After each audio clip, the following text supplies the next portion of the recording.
బ్లౌజెస్కి వచ్చే main problem వచ్చేసి భుజాలు జారడం. భుజాలు జారకుండా ఉండాలంటే ఈ కటింగ్లో ఫ్రంట్ పార్ట్లో చిన్న చిన్న మార్పులు అనేవి చేసుకోవాలి. దీని గురించి లాస్ట్ వీడియోలో షార్ట్ వీడియోలో చెప్పాను, చూడకపోతే ఒకసారి చూసేయండి, మీకు బాగా అర్థమవుతుంది. అది చూసిన తర్వాత ఇది చూడండి. చిన్న చిన్న మార్పులు చేసుకున్న తర్వాత కూడా భుజాలు జారుతున్నాయి అంటే ప్రాబ్లం అనేది బ్యాక్ పార్ట్ నుంచి కూడా ఉంటుంది.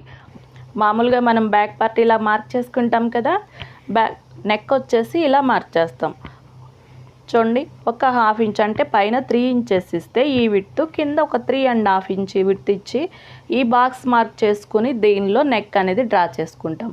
ఇలా భుజాలు అనేవి జారుతున్నప్పుడు అలా కాకుండా ఇక్కడ 3 ఇంచెస్ ఇస్తే ఇక్కడ కూడా 3 ఇంచెస్ ఇచ్చి ఈ నెక్ అనేది డ్రా చేసుకోవాలి. అప్పుడు భుజాలు అనేవి జారకుండా ఉంటాయి. ఇంకొక మెయిన్ ప్రాబ్లం ఏంటంటే ఎక్కడి నుంచి వస్తుందంటే ఇక్కడ మనకి చెస్ట్ మార్కింగ్ లూజ్ ఉంటే భుజాలు అనేవి జారుతాయి.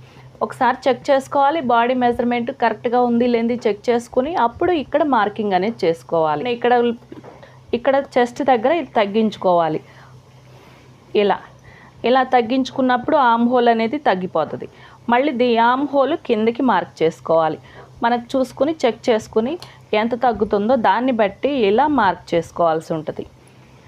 చూడండి, ఇక్కడ ఎప్పుడు కూడా షోల్డర్ దగ్గర ఇక్కడ ఎప్పుడు డౌన్ చేయకూడదు. భుజాలు జారేటప్పుడు మన బాడీ షేప్ వచ్చేసి నెక్ నుంచి షోల్డర్ వరకు వెళ్ళే కొంది ఇలా తగ్గుతూ ఉంటుంది. అలాంటప్పుడు ఇక్కడ తగ్గిస్తే మనకి కరెక్ట్గా ఉండదు. బ్లౌజ్ షేప్ అనేది ఇక్కడ తగ్గించకూడదు. ఇక్కడ చూసుకోవాలి చెస్ట్ కరెక్ట్గా ఉంది లేనిది ఒకసారి చెక్ చేసుకొని లూజ్ ఉంటే ఇక్కడ మైనస్ చేసుకోవాలి. ఒకవేళ మనకి లూజ్ అనేది ఒక 2 ఇంచెస్ ఉందనుకోండి, ఇక్కడ 1/2 ఇంచ్ మైనస్ చేసుకోవాలి. అంటే 4 మడతల మీద 4 భాగాలు చేసుకోవాలి కాబట్టి ఇక్కడ 1/2 ఇంచ్ మైనస్ చేసుకోవాలి. బ్యాక్ పార్ట్ని బట్టి ఇది మార్క్ చేసుకుంటాం.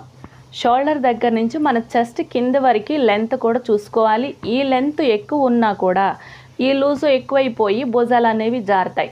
ఒకసారి చెక్ చేసుకోవాలి. డాట్ పాయింట్ కరెక్ట్గా ఉంది లేనిది చూసుకోవాలి. దాని తర్వాత చెస్ట్ లెంత్ అంటే ఫ్రంట్ లెంత్ అంటే షోల్డర్ నుంచి చెస్ట్ కింద వరకు ఉన్న లెంత్ కరెక్ట్గా ఉంది లేనిది ఒకసారి చెక్ చేసుకోవాలి. ఇది వచ్చేసి 11.5 ఉంది. ఇప్పుడు భుజాలు అనేవి జారుతున్నాయి అనుకోండి, ఈ మెజర్మెంట్ని బట్టి తగ్గించుకోవాలి. బాడీ మెజర్మెంట్ తీసుకోవాలి. దాన్ని బట్టి ఎంత ఎక్కువ ఉంటే అంత ఇక్కడ తగ్గించుకోవాలి. సపోజ్ 1 ఇంచ్ తక్కువ ఉందనుకోండి, ఇక్కడ 1 ఇంచ్ మైనస్ ఎక్కువ ఉంటే 1 ఇంచ్ మైనస్ చేసుకోవాలి. ఇలా 1/2 ఇంచ్ ఎక్కువ ఉంటే 1/2 ఇంచ్ మైనస్ చేసుకుని ఇక్కడి నుంచి ఈ మార్కింగ్ అనేది చేసుకోవాలి. ఇలాంటి మంచి టిప్స్ కోసం మన ఛానల్ని సబ్స్క్రైబ్ చేసుకోండి. Thank you for